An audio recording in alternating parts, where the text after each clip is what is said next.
Hello,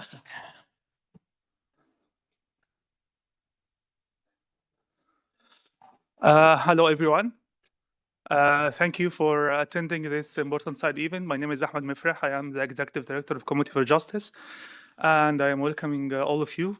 I will give the floor to our moderator, our Belda, to moderate the side event. Thank you very much.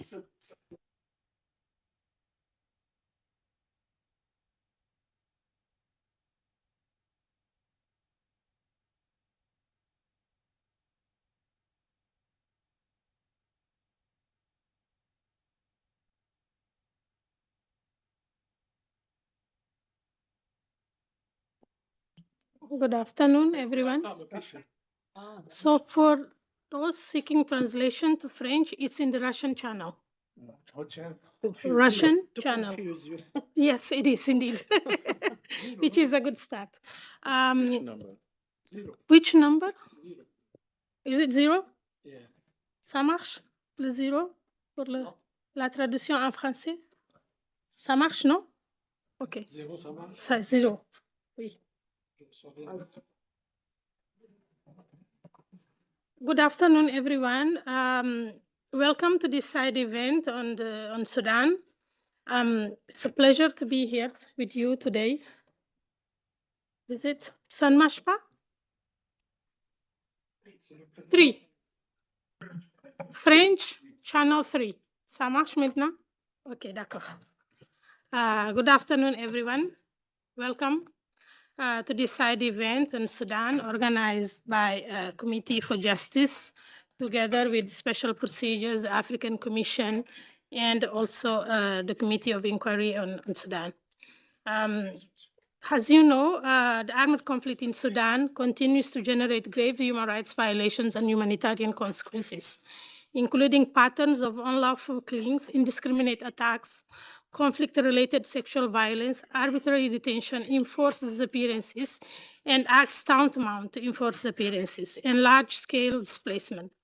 In this context, victims and survivors face urgent protection needs, while accountability pathways remain fragmented and difficult to access. This is why this side event has been organized with a view to provide a focused platform to advance practical victim-centered coordination that strengthens the protection and reinforces accountability. As you know, it will last for 1 hour, so without further delay, I will give the floor to our first panelist, Your Excellency Idrissa Sow, the Chairperson of the African Commission on People and Human Rights. Welcome, Commissioner Sow. Please, the floor is yours.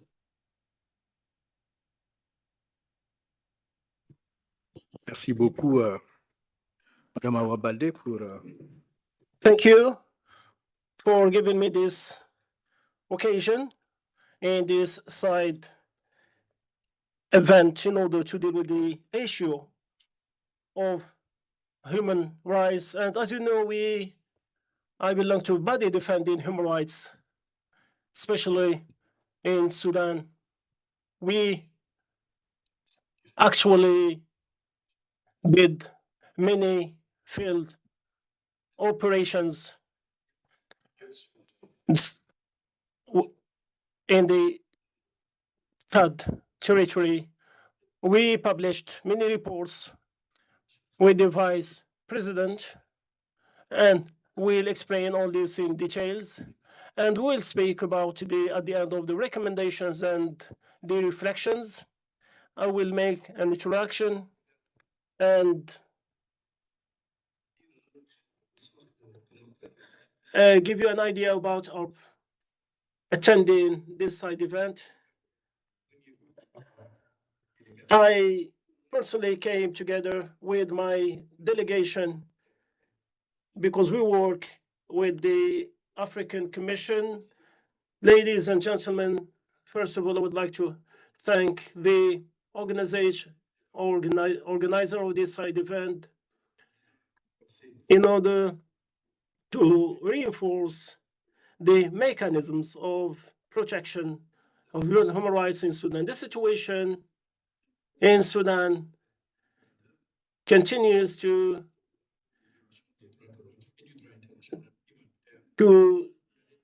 to give a black situation of what happened now. We have a information about sexual violation, arbitration, arbitrary. We have unjust arrestation of civil population.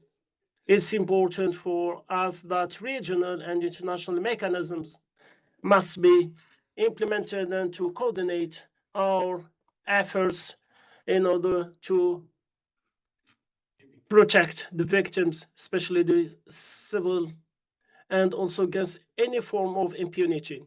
In this context, we have a road plan and a document of the African Union relating to human rights, which can be used as a strategic roadmap for us in order to implement the regional and international human rights mechanisms.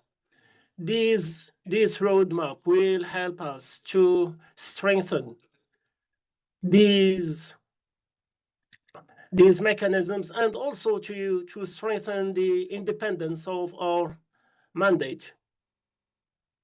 First, it will help us to reinforce, to strengthen, and promote these mechanisms at the African level, and to have these important information and use it in order to use it in the transitional justice in the future. Second, it will help us to implement sure and objective mechanisms in order to deal with the witnesses and fact-finding elements in this.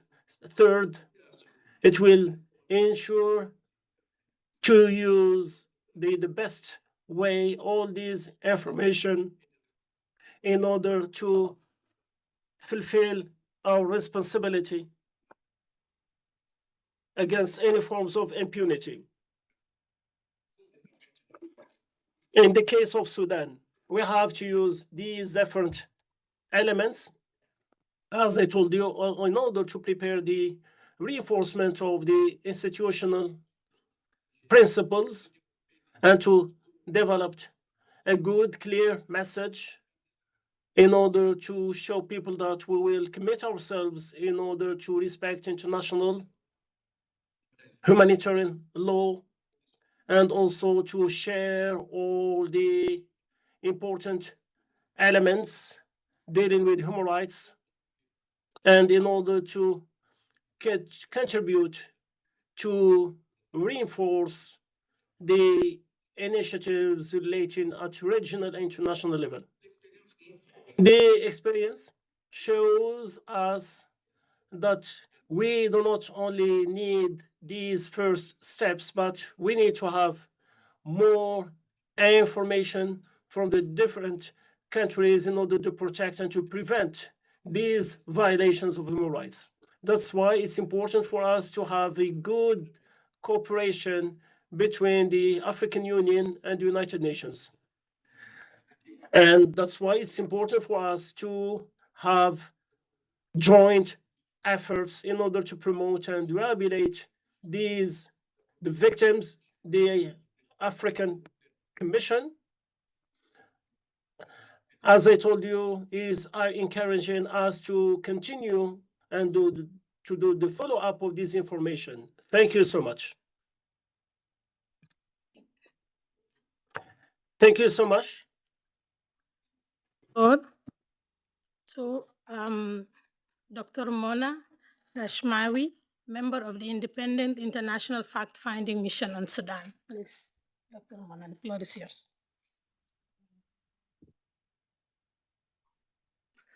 Thank you very much.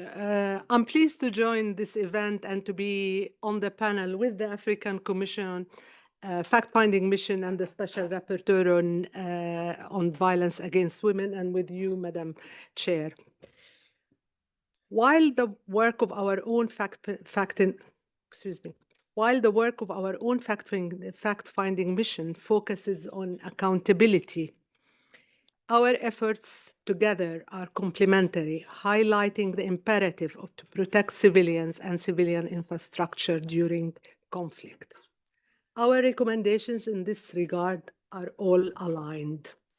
I thank the organizers for this important meeting and look forward to hearing the other panelists.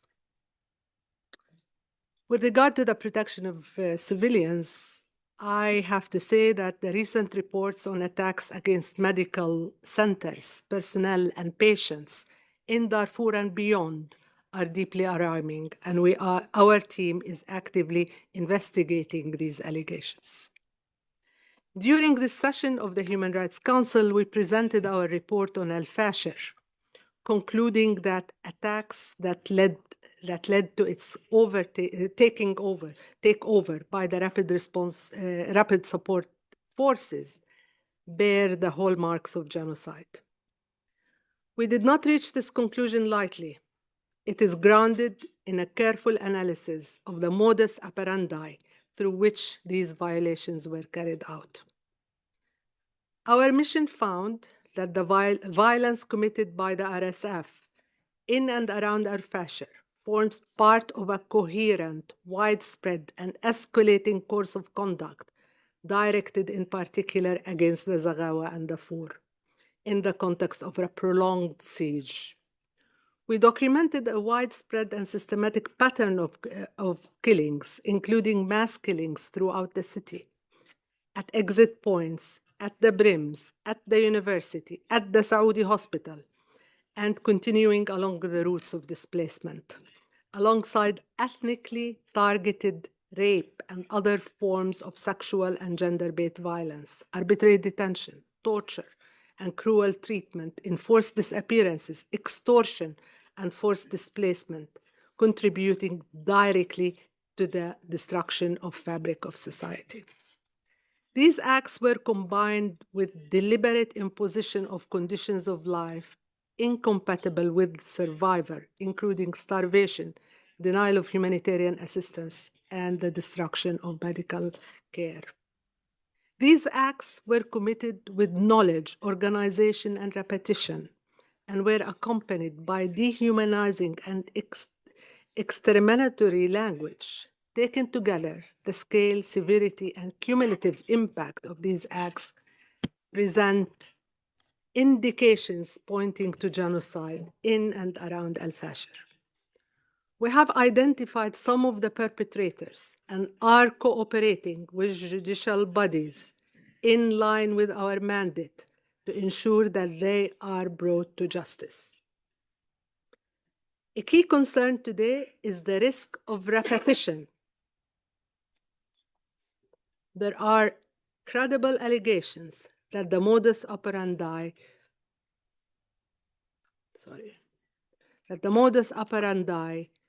we identified in Al-Fashir may spill over and be replicated elsewhere. Ladies and gentlemen, the impact of the conflict in Sudan is also felt across the region. In addition to the massive displacement, cross-border attacks are affecting regional security and stability. The recommendations in our report reflect the urgency of the moment. Immediate measures are needed to protect civilians and civilian infrastructure. We echo in this regard the African Commission's recommendation to deploy a peacekeeping force. The international community must act decisively to disrupt and deter the repetition of this pattern, including through coordinated diplomatic engagement, targeted measures such as sanctions and support for monitoring and early warning efforts. Accountability pathways must also be reinforced through the preservation of evidence and support to justice mechanisms, particularly the International Criminal Court. Accountability remains a key tool of prevention, and our joint panel here shows how we are all committed to achieve this goal. Thank you very much. Thank you. Thank you very much, Dr. Mona. If you allow me now, I will give the floor to Commissioner Hatem Hussein, Vice President of the African Commission on Human and People's Rights. and he is the head of African Commission Fact-Finding Mission on Sudan. Please, Commissioner, the floor is yours. Thank you. Merci pour la parole. Thank you for giving me the floor. I present to you all my respects. As you know, ladies and gentlemen, the African Commission was mandated by the official commission in order to make investigation on the situation of human rights in order to identify the responsibilities and also to document all these incidents. We have a resolution of our commission. I work with 4 investigators, and I am also the special rapporteur. And I have 4 colleagues were elected. We have 1 chairman. I have Mr. Salman Sassi, who is the investigator in charge of the displaced people population and also for the asylum seekers. We have 2 other investigators dealing with the conflicts, and my other colleague also in charge of the indigenous population. During this investigation, we use a methodological scientific approach. It was a hybrid approach consisting of assembling all the evidences using impartiality and independence. And as you know, we don't have sufficient financial means. We worked not in a field. We gathered all the information, and we listened to we listened to the testimonies of the victims and witnesses. We received 28 reports, written reports, and we made 38 interviews with the victims and the witnesses. And we received more than 30 digital documents from Sudan or from the diaspora of the Sudanese people.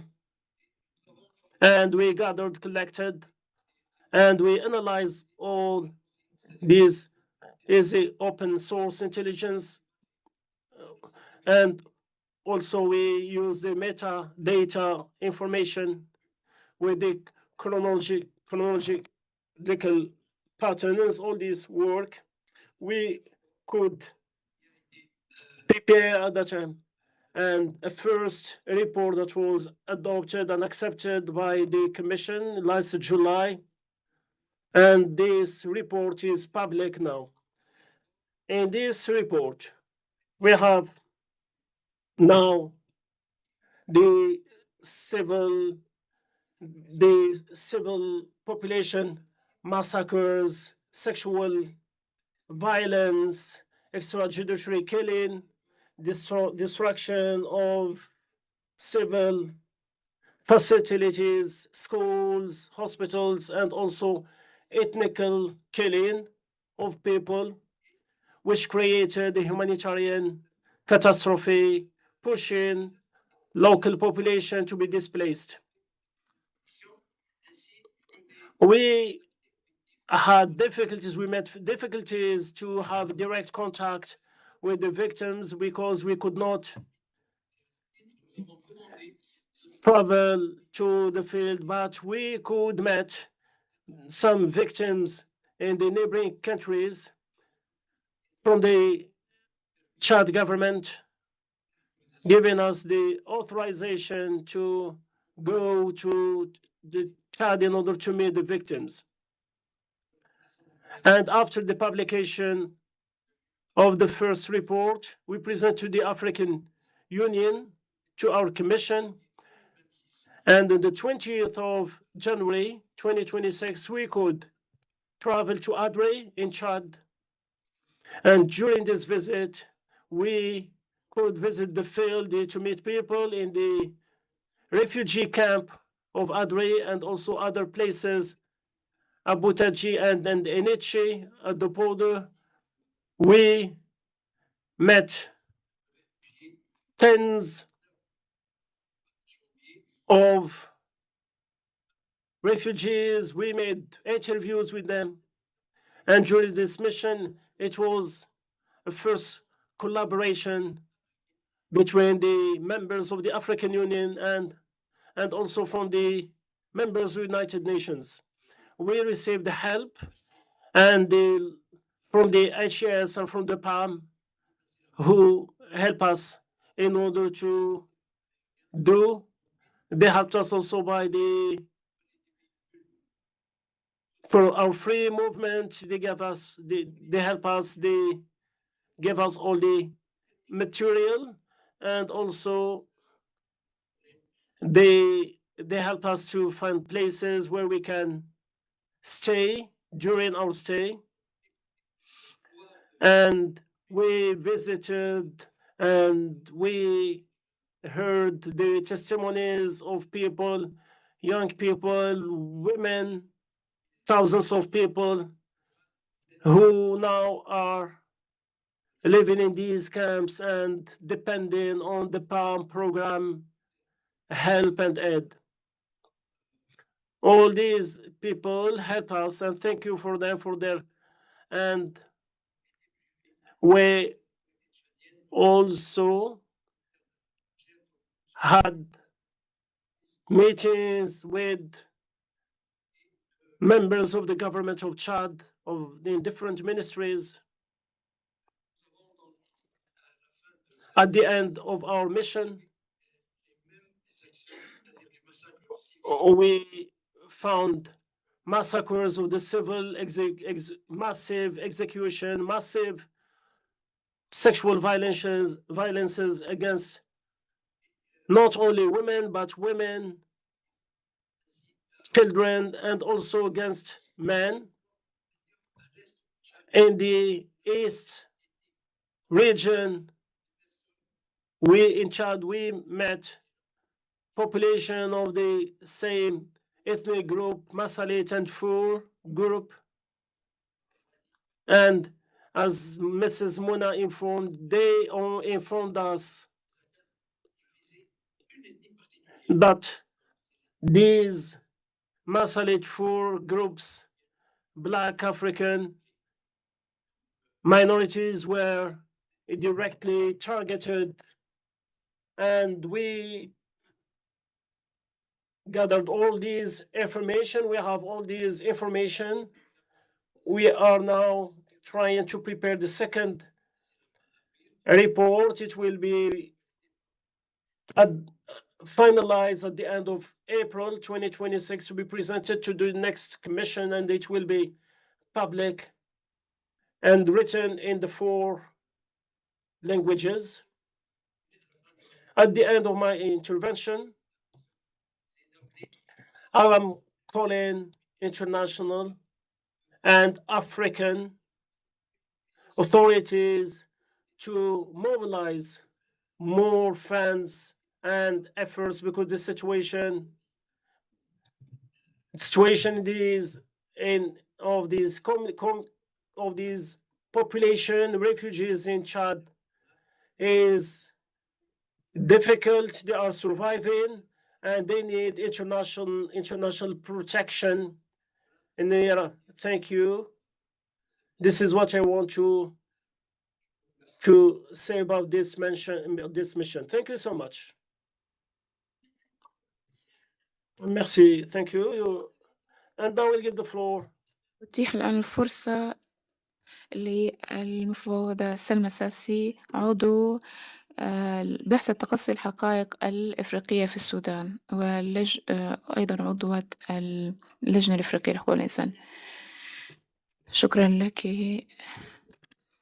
I would like to thank all the organizers of this side event and also I'm happy to participate with my colleagues of the human rights, the civil society in the United Nations. I would like to speak about the enforced displacement during this armed conflict, which is one of the clear evidence of what we witnessed. It was a total destruction of the system of protection to the civil population, more than 11 millions of displaced people in Sudan. It is the biggest crisis, and 4 millions now are living in neighboring countries. These displacement can be seen as an important phenomenon. In many cases, these displacements constitute a direct consequences of the violations of international humanitarian law and human rights. The works of the African Union, when in the reports, help us, as mentioned by my colleagues, and during the mandate and the mission in the field mission, we can see that we have systematic directed violations, attacks against the civilians, killing, destroying, and also ethnic attacks against one. And sometimes many populations could not even run away to survive, but this displacement cannot make an end to their suffering, but it shows the intensity of the situation.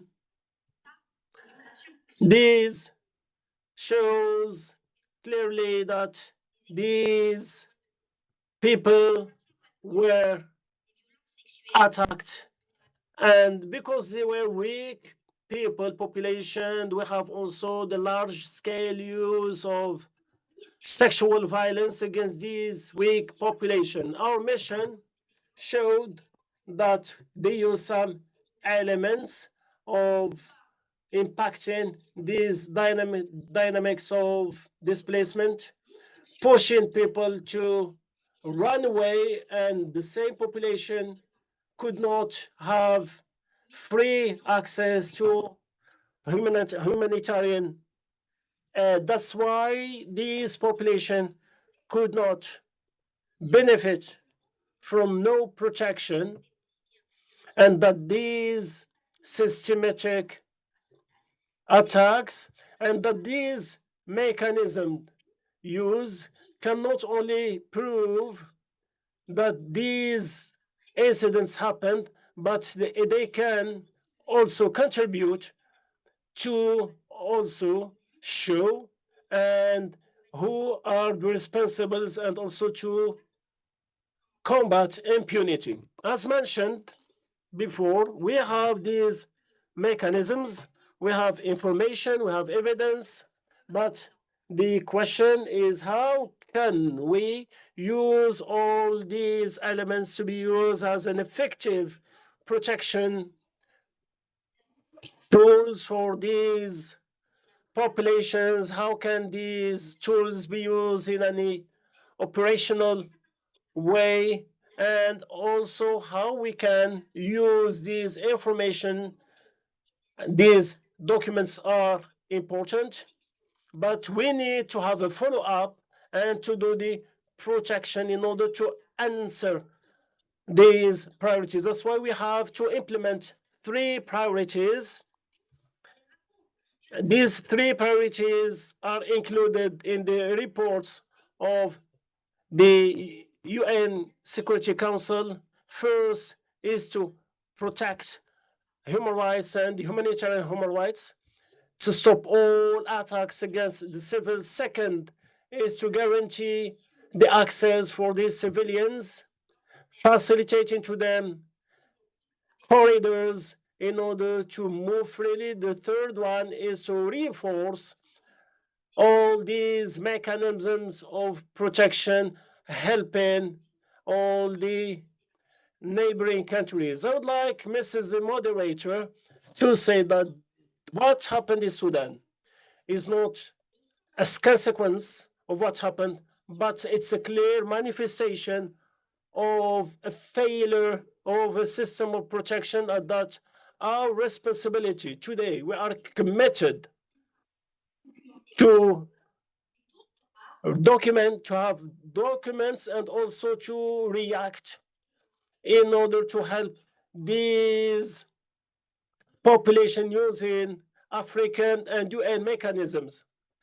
We have now the facts finding elements that are ready, but we have to do follow up for the responsibility. Thank you so much. Merci. Thank you, Mrs. Salma. Now, to Ms. Rim Al Salem. She is the UN Special Rapporteur on Violence Against Women and Girls and a colleague from the Special Procedure. Rim will join us online. Please, Rim, the floor is yours. Thank you. Thank you. Thank you very much. And thank you for the invitation to join this important side event.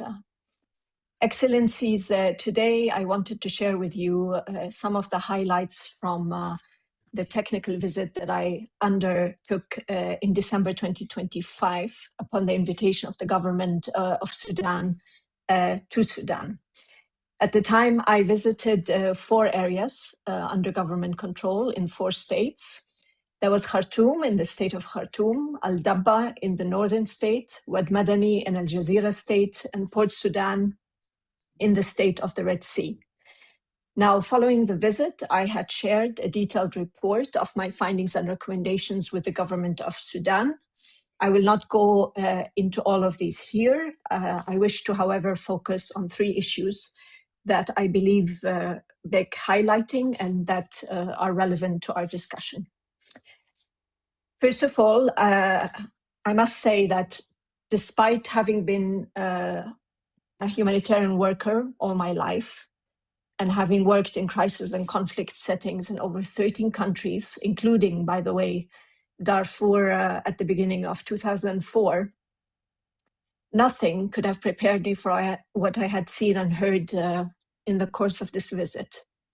Nothing had prepared me for the scale and barbarity of the atrocities that were being inflicted on civilians, particularly women and girls. As we know, sexual and gender-based violence, including reproductive violence, is being used not only as a tool of war, but also ethnic cleansing and genocide. And several people recounted to me how members of the RSF, towering over their girls and women in preparation to rape them, had bragged about the imperative of raping them to improve the offspring of the non-Arab African Sudanese communities and tribes. The atrocities that are being committed against women and girls in Sudan, which is of course the subject of my mandate, but also that were committed against refugee and migrant women and girls, are not limited to rape and gang rape, but they also include many other, like extrajudicial killing, pushing them into destitution by robbing them of everything they had, including personal pieces of gold, subjecting them to forced and child marriage, selling them as slaves, including for sexual exploitation, and forcefully disappearing them. And so it will be important that any investigative mechanisms take account of the totality of crimes that are being, of course, committed against civilians, but I would say also against women and girls, and not only sexual crimes, and the crimes that affect them in very disproportionate and particular way. The trauma and the shock caused to victims of sexual violence, including gang rape, cannot be overestimated. Parents had to witness their children being raped in front of them multiple times. Female victims continue to be double victimized, as there are cases where their husband and families of survivors abandon them, pushing them into further marginalization and poverty and forcing them to resort to harmful coping mechanisms. The social norms are such that it is difficult for men who are fathers and husbands to also speak about the pain caused by witnessing these events and by the sense of failure they feel for not being able to protect their families. So I have urged the authorities to urgently also develop a strategy, including a strong communication component around the issue of sexual violence in Sudan that targets all members of society, particularly men and boys, and where religious and community leaders are fully involved in order to work with families and partners of victims to create, in particular, a more supportive environment that does not punish, blame, or re-victimize survivors and their children born out of rape. And this, I would argue, cannot wait. Otherwise, those who wish to destroy the fabric of Sudanese society will get what they want. Now, women and girls that are survivors of sexual and gender-based violence have also found it very difficult to access immediate medical attention, as well as sexual and reproductive health facilities. We know why this is the case, particularly due to the continued relentless and deliberate attacks on hospital and medical staffs and the underfunded humanitarian response, but also the stigma associated with being a survivor or the lack of information. So these realities must be urgently addressed and reversed. And finally, one issue that we don't speak about enough is the fate of children born through rape. Rape overwhelmingly by individuals affiliated with the RSF. And this issue does not receive the attention it deserves. We don't know exactly how many children are affected because statistics are not available. We know that most of these children are put for adoption or put in foster families chosen by the authorities, but it is not entirely clear whether this is truly voluntary. There is no standard operating procedure or formal vetting process for foster parents or adopting parents. But overall, I would say that here, as I've conveyed to the authorities, I am concerned there is no uniform policy on how to protect, assist, and care for children born out of rape, neither at the federal nor the state level. And more concerningly, there is little capacity, understandable, of course, but still, to follow up on these children. So a strategy must be developed urgently to assist and protect children born out of rape as a matter of priority. And I think this is something where the UN agencies and also relevant African commissions on women and children at the African Union can help. Of course, that strategy has to be in line with Sudan's obligations on the right of the child.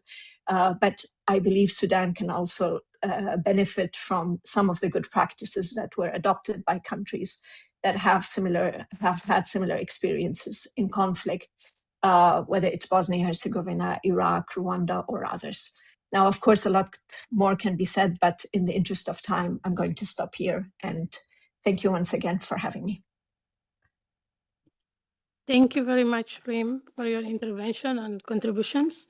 Now I would like to give the floor to two representatives of civil society organizations. I would like to start with Nazik Kabalo. She's the director of Sudan Women Rights Action. Please, Nazik, the floor is yours. Thank you. Thank you, Chair. Thank you for everyone hearing us here today, and thank you for the work of the two fact-finding missions at the African Commission and the International Fact-Finding Mission for their efforts to document the crimes committed in this conflict in Sudan. It's unfortunate that whenever new conflict in the global context come, Sudan is being pushed behind. And I hope this session today is going to remind all of the international community members attending here that this is the largest humanitarian crisis in the world today. Whatever is happening in our world now, Sudan remain 50 million people in conflict, half of them in need of humanitarian aid. Half of those in need of humanitarian aid are women and children, actually. Unfortunately, the conflict continued to expand, impacting women and girls in particular, and children. The reports of the respected commissions here focused on the situation in Al Fashir. Unfortunately, I really support every word said by Ms. Muna here regarding the legal description of what happened in Al Fashir. Thank you for naming it as it is. It was a genocide, and it is unfortunate that wars are always fought in Sudan in a genocidal way. it's always lead to genocide. And please, everyone hearing me here, it could be replicated again very, very, very soon. And we should not stand and watch another genocide and come here again and talk about it and try to document it. After it happened, we have now the conflict expanding in Kordofan. Just a few days ago, RSF committed another crimes in Bara area. 12 civilians were killed, among them 6 women, 7 people were injured. They were accused of supporting the government or the Sudanese armed forces. These are innocent civilians.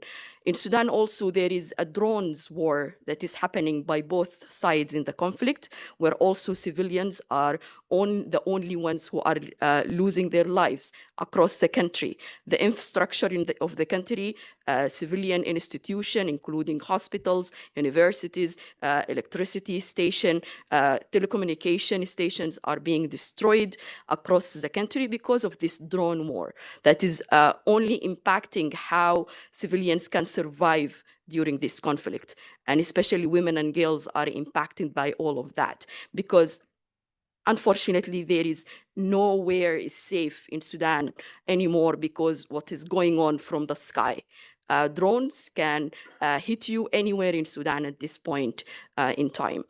We are also having rising threats and conflict in the Blue Nile state, in the southern eastern Sudan, where also drones attack has intensified in the last few weeks. Thousands of civilians have been moving into the major city of El Damazin, running away from the drones and the military movement by the RSF and its allies like SPLM North. I have to also mention that for women-led organizations and for human rights defenders, it is extremely difficult for us to work under what's going on in Sudan in this conflict context. You are not hearing a lot about what's going on in Sudan because we are under attack by both parties of the war. We are being detained. We are not accessing information. We do not have freedom to speech. We are not able to move freely across the country to document. Working on human rights documentation in Sudan is a crime. And so many activists are being detained, being killed, being threatened, being forced to leave the country because they are doing that, especially women human rights defenders. I want to mention last thing that accessibility to humanitarian aid is a must to protect civilians in Sudan. When we talk about the mechanisms of protection of civilians, I don't think that troops on the ground are going to help more than giving the people in Sudan the dignity they deserve in accessing humanitarian aid, in accessing options to leave the areas where there is fighting going on. There is no evacuation processes going on in Sudan at all. People are taking difficult routes, insecure routes across the country. So fighting parties must be pressured right now to open safe routes for people to be able to evacuate, especially in all of the besieged areas in South Kordofan, North Kordofan, and also probably in new areas in Blue Nile. Thank you so much. Thank you very much, Nazik. I will now give the floor to Mashpa Isa. He is the program coordinator of AWAFI, which is a Sudanese organization. Thank you. South Sudanese organization. Thank you so much, Iwa, and thank you also for the fact-finding missions members, as well as for the special procedures members, and for the work that they are doing for the Sudan. It's really appreciated, the report that you are doing.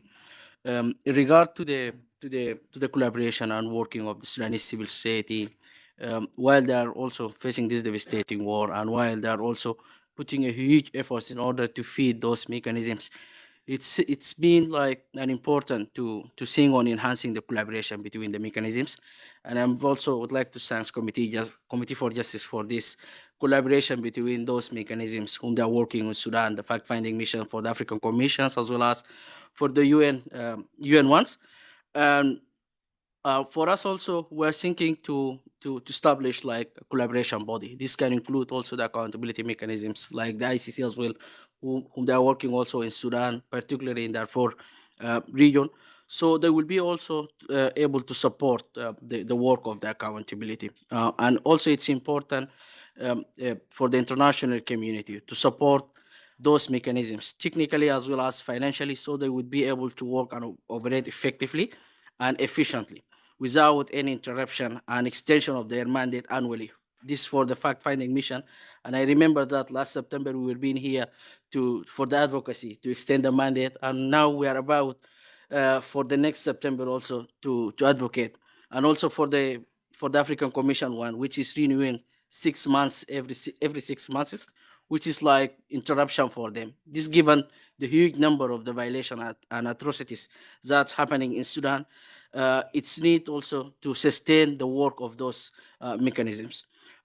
Also, it's essential to explore the establishment of the special court for Sudan, where such a court could take the form of the hybrid court, combination of the international, regional, and national legal expertise, as this model can offer advantages of integrating international standards and resources with the local context. Finally, it's crucial also to emphasize the role of the civil society organization, and also they have to be supported while they're working in very high risk environment and navigating different challenges, including the lack of the funding, including also the continued targeting from the different parties.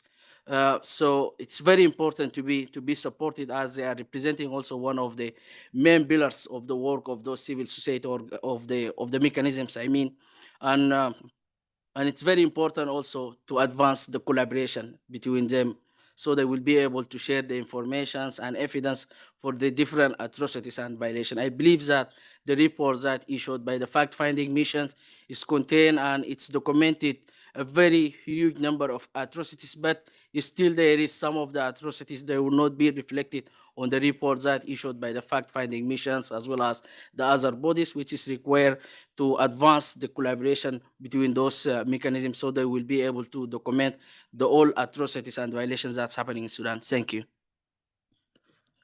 Thank you very much, Issa.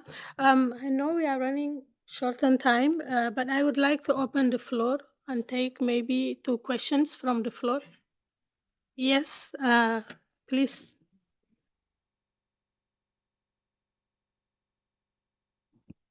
Thank you very much, and good afternoon, everybody. I wish to welcome you, Honorable Commissioner So, and your colleagues, Honorable Commissioner Saim, and Madam Salma Sassi. You are welcome in Geneva, and I'm really very glad to see also with you our dear friend and sister, Muna Rashmawi, on this panel.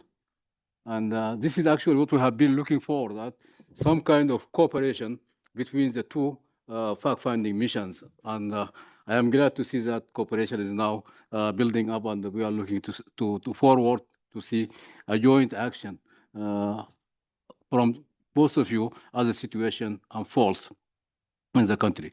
Commissioner, so thank you very much indeed for your assurance to us that you are taking up the matter of Sudan with seriousness.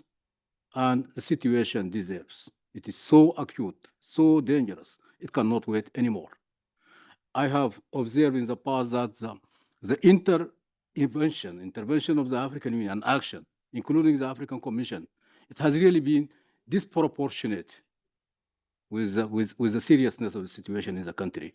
And I'm glad that to hear what you have said. I'm looking forward for further and in-depth discussion with you tomorrow when we meet, and I will confine myself here. Thank you. Thank you very much. Floor have been requested from, please proceed. Can I just ask for short interventions? We have 8 minutes left. Thank you. All right. Good afternoon. My name is Aziz with the Global Tension Project. Thank you very much, the distinguished panelists, and particularly, I think, the FFM, the one of the UN and the African Union. I have a couple of questions. I think my first question is regarding to both commission.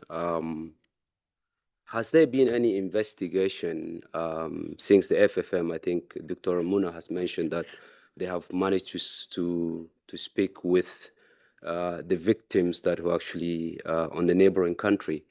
But also we heard that lately, as someone from the region, as someone who's from the region, we heard some allegation about the stolen of organs that actually taking place since the fall of Al-Fashir, which is not only one case, but I think hundreds of cases that start coming through. But it's really hard to determine that, I think, whether the fact-finding mission has also received this kind of allegation or not. That's the first question. The second question is regarding one of the civil society actually mentioned something regarding the use of drone. I believe that the use of drone, it's become, I think, one of the very, very dangerous weapon in today's world. And in particular, that we have seen it in Sudan. It's been really, it's been widely used. I mean, in areas where we have been targeting civilians. And there is also I think, a drone attack that not only the one of Bara, but also there is a one that actually took place, I think 3 days or 4 days ago in Athena, which is really targeting, I think, people who are really gathering to celebrate the last day of Ramadan, and then there is a drone attack. So has there been any investigation to track down where the productions of these drones, and as well also the shipment of the drone in Sudan, and the responsible, has there been anywhere to hold them accountable for the oversupplying of the drone into Sudan? Thank you. So I will now give the floor to the representative of Sudan before coming back to the panel. Thank you. Thank you very much. Also, I would like to take the chance also to thank the Committee for Justice for organizing this important side event. Also, I would like to thank the panelists, the speakers. And, I have only few comments. I will try to cover it because of the time constraint on that. When the African Commission established it, there is some concern raised from here in Human Rights Council about the ability of the African Commission to discharge its mandate. Unfortunately, always there is mistrust from certain entities about the capacities of the African entities. As Sudan, we support the African solution for the African problems.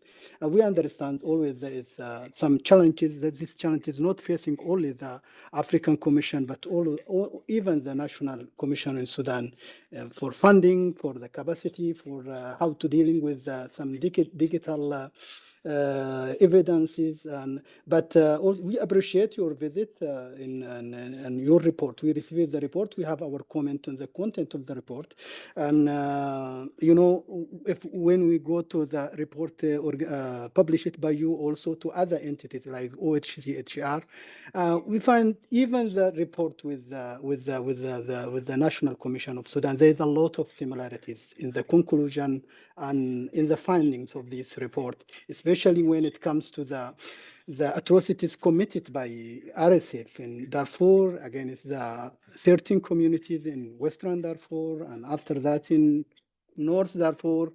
In Central Sudan, there's a lot of similarities. So we focus it more than one time to have the complementarity. It is very important for us to work with the National Commission.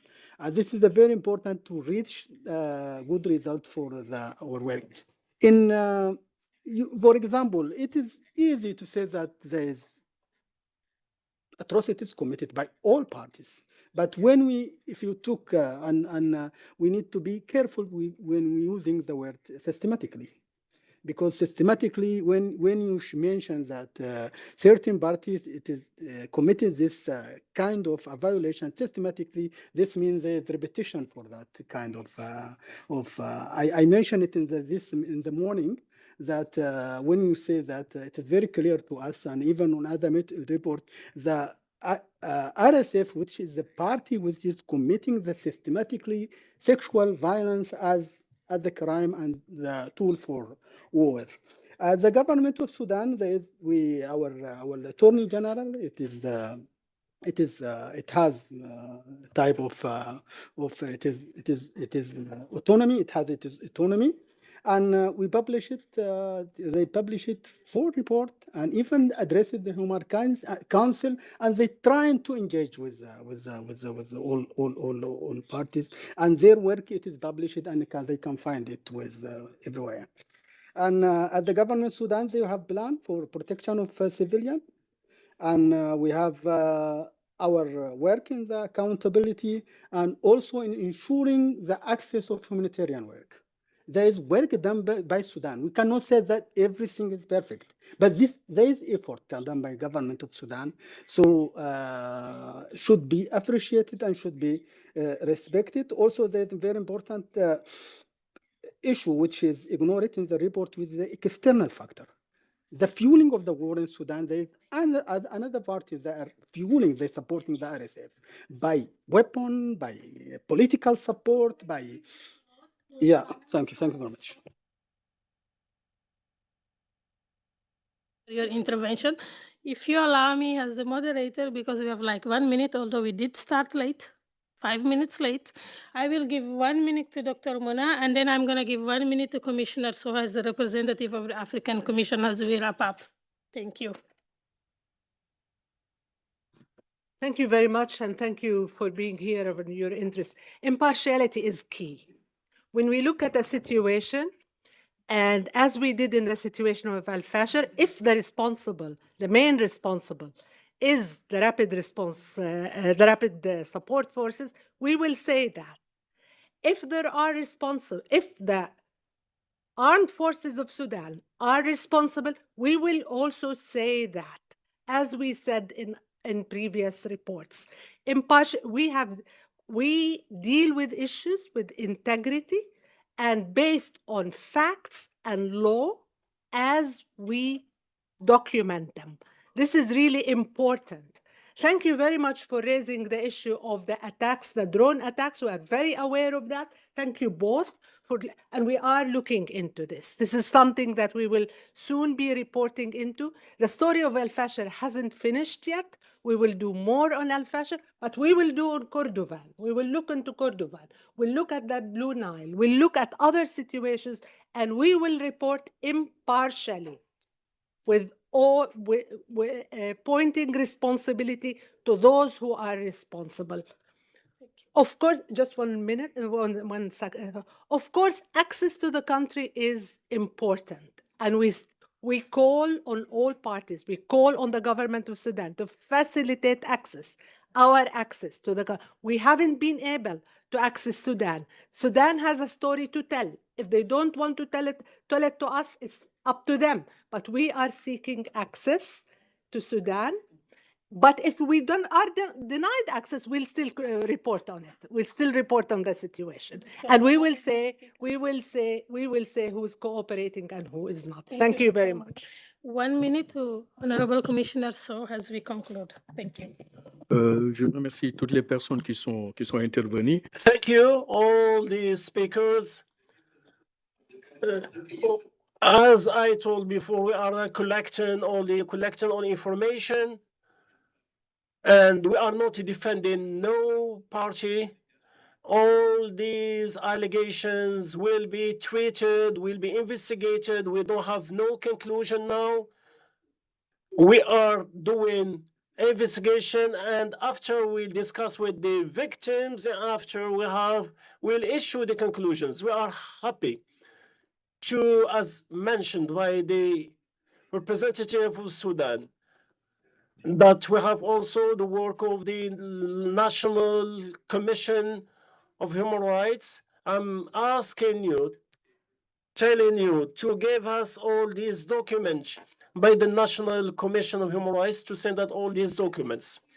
But I just want to leave you with one thought, which was, wars in Sudan are always fought in a genocidal manner. Let's all remember that. And I invite the international community that has witnessed this event to also act. And remember that our mandate and us as individuals, we are here to save lives and to protect human rights. That's my invitation for all of you. Thank you very much.